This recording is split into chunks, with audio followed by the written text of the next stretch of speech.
We have 2 mic runners in the room. Please wait for the microphone to reach you before asking a question, and at that time, provide your name and media affiliation. If anybody is joining us on Zoom, you can use the raised hand function if you have a question. We'll address questions in the room first, and then take questions from Zoom if time permits. Now joining us are members of the Texas Longhorns, head coach Jim Schlossnagel, and student athletes Luke Harrison and Carson Tinney. Coach, we'll start with an opening statement from you before opening up to questions for the student athletes. Thank you. On behalf of the University of Texas, we're super excited to be here in Omaha for the 39th trip for our program. Congratulations to the 7 other teams, especially to our SEC brethren, and personally for me, congratulations to West Virginia. I'm from Western Maryland, and Randy Mazey, very dear friend and former assistant coach and former coaching staff member of mine that has done such an amazing job of building that program, and Coach Saban's kind of keep pushing it forward. So excited for the Mountaineers, but even more so for our team and our players to get here and play, and we're just fired up for Saturday night. We'll open it up to questions for the student athletes.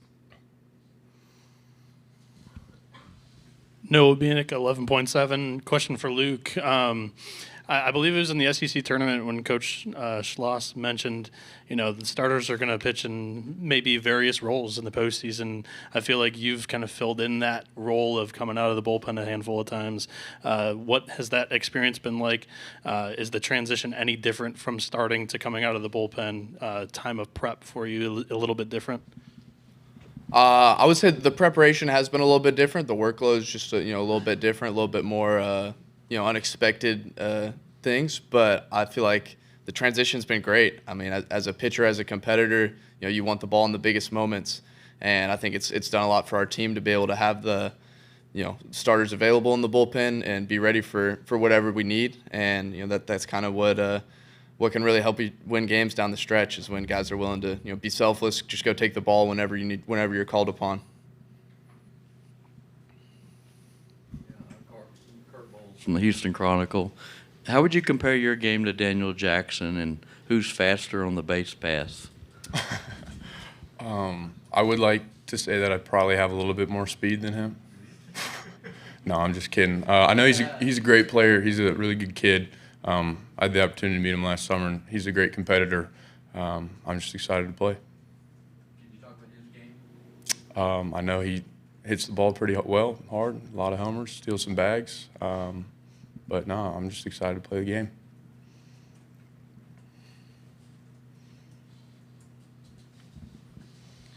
Noah Bieniek, 11.7. Question for Carson. This pitching staff has been very talented, and the man kind of running the show from the coaching point of things is Max Wiener. What's it been like working alongside that man this year with Texas? It's awesome. I've learned so much from him just about the game and how to lead a pitching staff. He's given me plenty of opportunities to be in control of the pitching staff, and I think he does a great job of communicating how that works. There's a different vocabulary at Texas, and I think that our pitchers succeed because of the things that Max allows them to understand. He's very wise and very knowledge-based, and he's just a wizard. He's the most interesting man I've ever met. Zachary Sim, Orange Bloods. Luke, for you, and then Carson as well. Your experience with the College World Series, what is that? Have you had a conversation with the pitchers and what the experience is like? And then, Carson, have you had a chance to kind of talk with Ashton and Timo, just what their experiences were with Stanford and LSU, and what it looks like for y'all as y'all go through the prep and trying to block out the noise and all the distractions? Yeah, I think that's something that we've done a great job of, is letting the guys who have been here and who have played here, just let their voices be heard. Hear what they have to say, what they see out of the teams and the people who have done well here.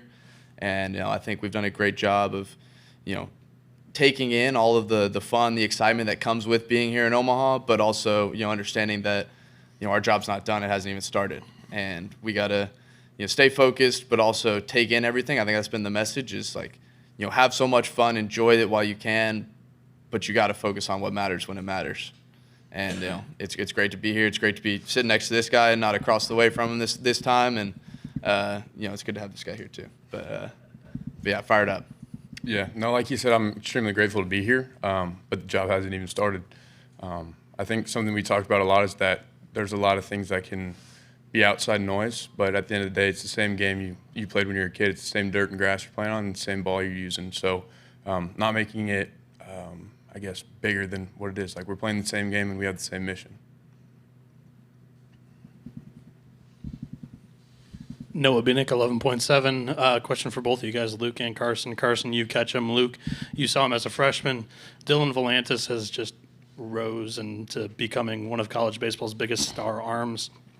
Luke, what have you seen from him in his progression since freshman year as, your closer and now, a weekend starter? And then Carson, same thing for you, catching him. Yeah, I think the biggest kind of evolution for Dylan, obviously all the physical tools have been there, and the mental ability to take the ball and go throw strikes and not be intimidated or distracted, that's always been there. But I think the biggest growth for him has been just his maturity away from the field. There were some times early last year where it was like he was a kid, because he was an 18-year-old kid coming onto campus, and he definitely needed some guidance.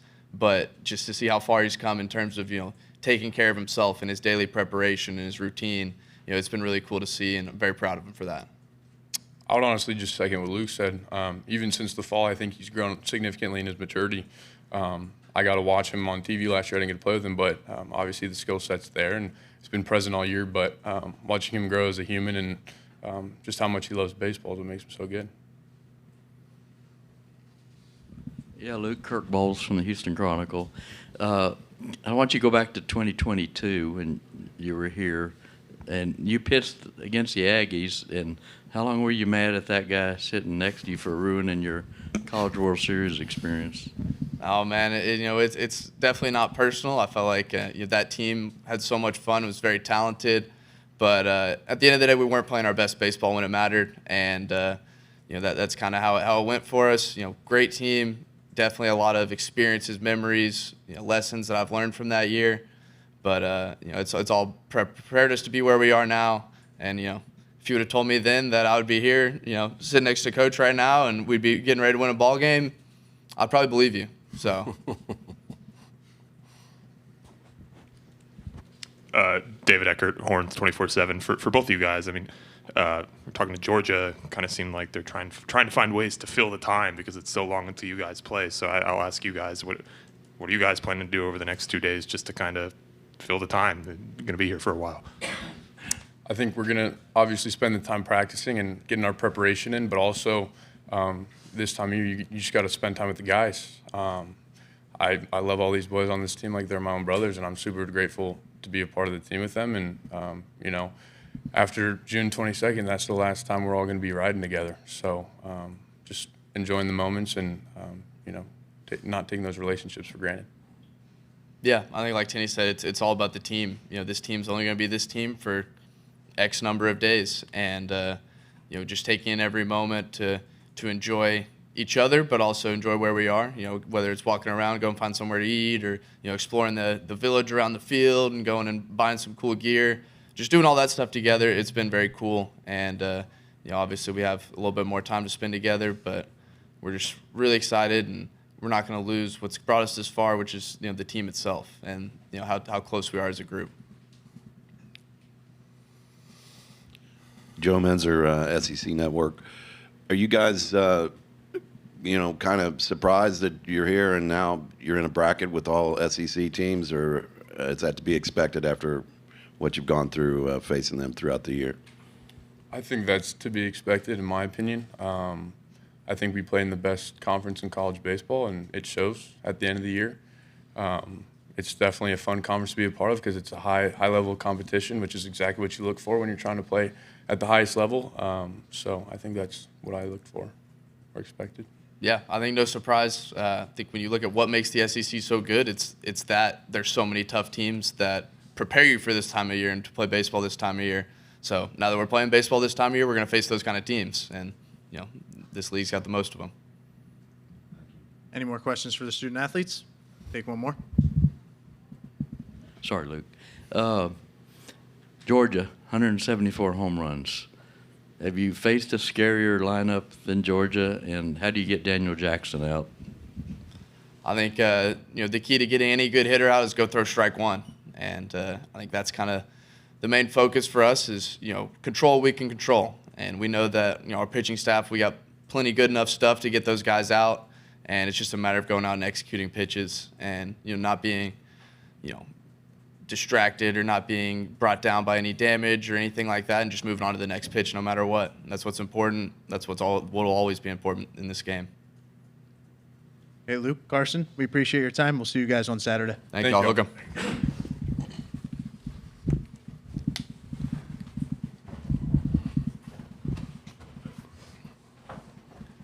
Thank you, guys. Okay, we will now open it up to questions for Coach. Start right here. Noah Bienick, 11.7. Coach, last time you were in Omaha coaching in the College World Series, you were wearing a different color. You look great in burnt orange, I must say. But just a statement on overall this season, because you did have to go back to College Station. Now you're here in College World Series. And I assume you've mentioned in previous press conferences that you come to Texas to win the College World Series, to win a national championship.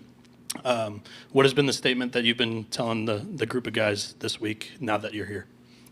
Well, I mean, we planned on winning a national championship at TCU and A&M too. It just didn't work out. It's certainly at Texas. The fact that this is the 39th trip, the expectation. It's a bad season if you don't finish it in Omaha. And certainly, they've won 6 national titles, and we continue to win national titles in different sports. Just won back-to-back in softball. So the standard is very high amongst all of our head coaches. I certainly know what the assignment is.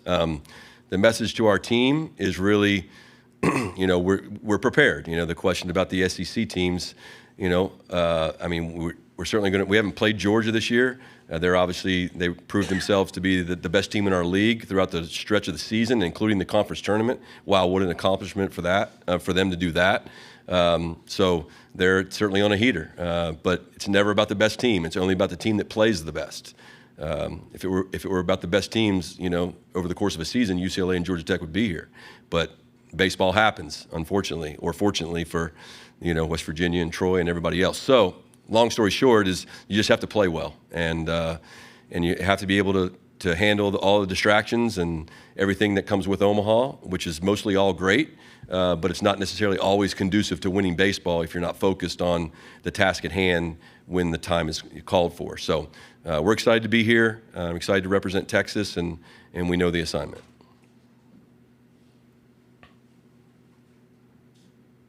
Kirk Bowles from the Houston Chronicle. Jim asked you what I asked Luke. Have you seen a scarier lineup? And is this going to be a game for exit velocity freaks and launch angle freaks? I mean, it's going to be a great game for baseball fans, that's for sure. I mean, Joey Volchko is a good pitcher. Dylan Valance is a good pitcher. And just usually in baseball, just when you think it's going to go one way, it goes the opposite. We'll see. I will say the times in which I've been here, I don't remember a north wind. I don't remember a north wind blowing dead out like it is today and like it's supposed to on Saturday. So that should be interesting. But we haven't played them, but I certainly studied their team. They have a great team. They do an awesome job of signing super physical players, experienced players, especially in the portal. And Wes and his staff do an incredible job of coaching the hitters. And they have a definite style of play, and that's. I think the key is, more than likely, they're going to hit some homers. The question is how many guys are on base.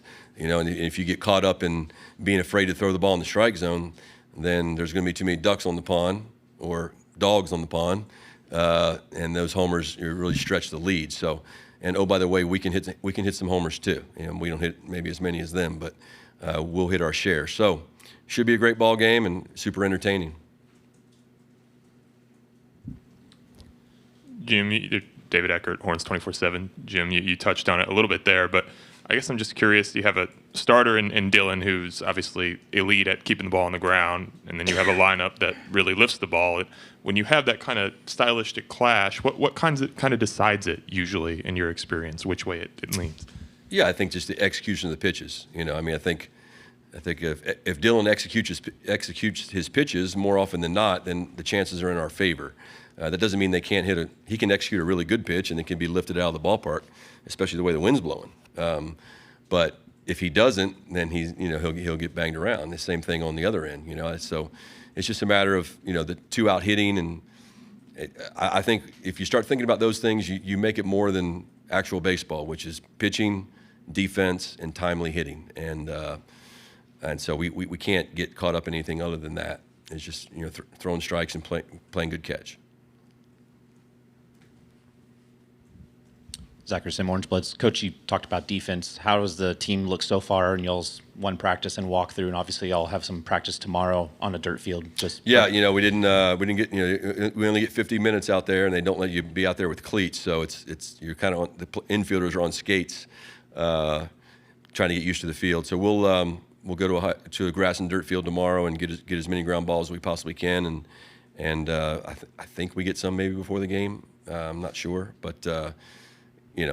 It's still baseball, and we'll have to make the routine plays. And, Pendergrass and Robbins and Pack, there's a lot of outfield to cover out there. So I'm glad Darian's healthy to help us cover the field here in Omaha. Noah Bieniek, 11.7. Coach, like I said or mentioned to Luke, you said in the SEC tournament press conference that you're going to throw guys in various different roles. How much of that is you leaned on his experienced leadership or left-handed matchups against some left-handed bats? Yeah, it was some of the matchups and maybe analytics, but it was more about the person. In those moments, especially in the regional, and then in the super regional. When we had to get the big out, I think the bases were loaded, like in a 7-1 game, and then he got the last out of the regional against Santa Barbara against the center fielder Owen Kelly, really good player. So that's why we did what we did in the conference tournament. I think that was a horrific taste for us to have to go there and play one game and lose. But at the same time, we had a purpose to what we were doing, and then it showed up positively against in the regional, in the super regional, especially Oregon's really good. I mean, they're certainly deserving to be here and a very SEC-like team. So it's a good experience for Luke, and we'll have to win these games one at a time. And for the most part, anybody and everybody's available to pitch to try and stay out of the losers bracket. Noah Darling, College Baseball Central. Coach, noticed you checking your phone maybe a few times before practice. Can you just speak to the challenge of maybe recruiting the transfer portal during all this? Yeah. I mean, it is what it is. I mean, I think when you're here, you're trying to keep up with everybody else who's at home, and if you're a team at home like we were last year, you're trying to get as many knocked down as you can before the teams from Omaha get home. So it's certainly a challenge. I think that's the case in other sports. I think, I'm on the board of the ABCA, and I know there's going to be conversation this weekend and moving forward about, where do we put the transfer portal? What does that window look like? Should it be after Omaha? Is that the best thing for all the teams, or is it the best thing for the student athletes? So there's no easy answer for any of those things. I saw Wes checking his phone too, by the way. But yeah, I mean, in this league, like, we all recruit for the most part the same players, and so everybody's going to get their fair share, I guess. But it's definitely really competitive, and we have Zoom calls scheduled when we're not playing, and that's just part of it.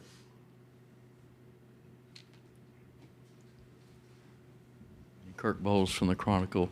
About Carson and Daniel, what you've seen from Carson, is that the guy you thought or knew you were going to get, and has he even exceeded your expectations?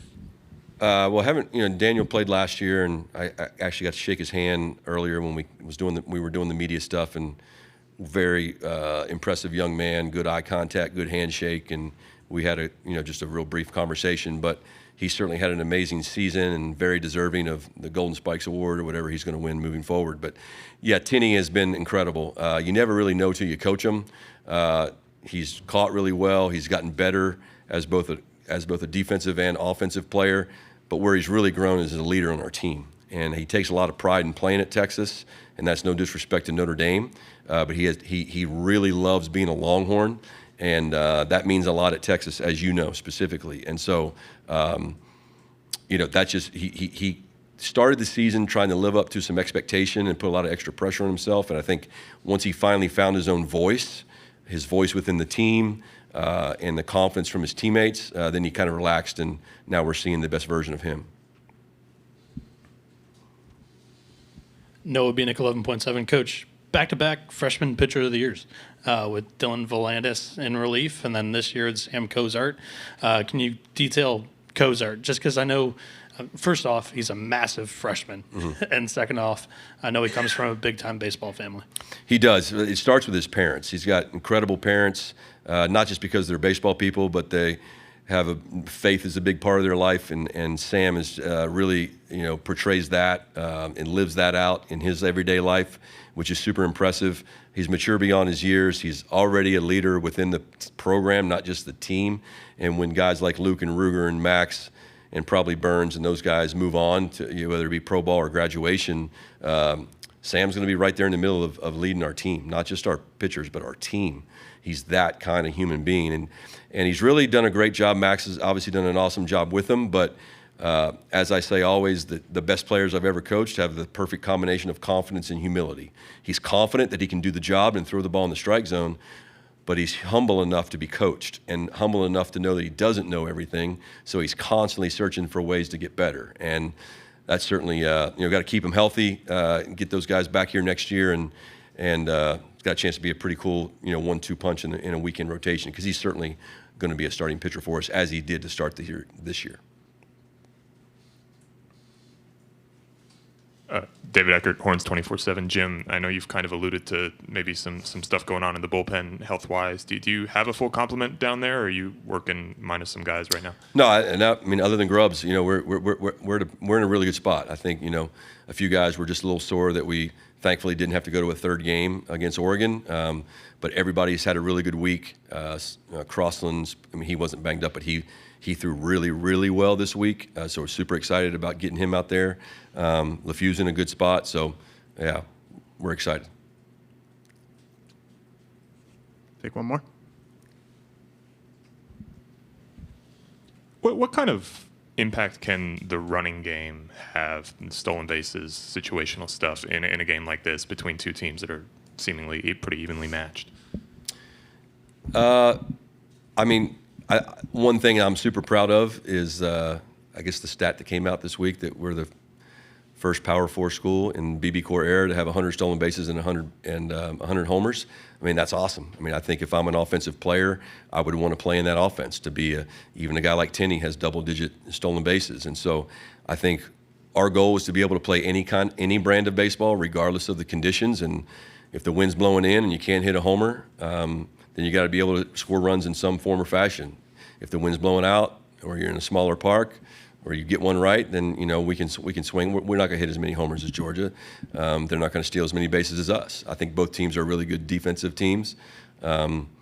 Neither team uses the bunt too much. I know Branch will a few times, but you can't bunt it over the fence, I don't think. So we'll probably let them have those unless it's a certain situation. But regarding our team, we want to be an all-encompassing offense every year. And I think those are the ones that are toughest to prepare for. So if they give us something, we'll take it. Take one more. Noah Bieniek, 11.7. Coach, Adrian Rodriguez really transformed his body in the offseason, switched positions from third base to shortstop, has a huge super regional for you guys. Can you talk about his impact on this year's team? Well, he's the most courageous player that I've ever coached. And because he's been dealing with a hand issue since last year at Missouri, we thought we had it fixed. It's better, but it's still not 100% to the point where he can switch hit and be fully who he is. And so hopefully this summer we can get that figured out, because he's a 12 to 15 homer player. And we would, I don't know if we'd catch Georgia, but we would have more. And that takes a lot for a player who takes a lot of pride in his total game, to kind of not lower expectation, but just adjust the expectation and become a different kind of player when he needs to be. And it's going to be really good for his long-term benefit as a player into professional baseball, because he's learned that he doesn't need 1,000 swings to be ready to hit. He's that good. He can take 10 swings before the game and go out and be left on left against a great player and a great pitcher and use the whole field to hit. And he certainly has played good defense for us. He's got a chance to be an iconic player in the history of Texas baseball, certainly if we were to win this thing or next year. But I love his spirit. his parents. We think the world of him. He's turned himself into a good shortstop. That marks the end of today's press conference. Coach, we appreciate your time. We'll see you All on right, thank you. Saturday.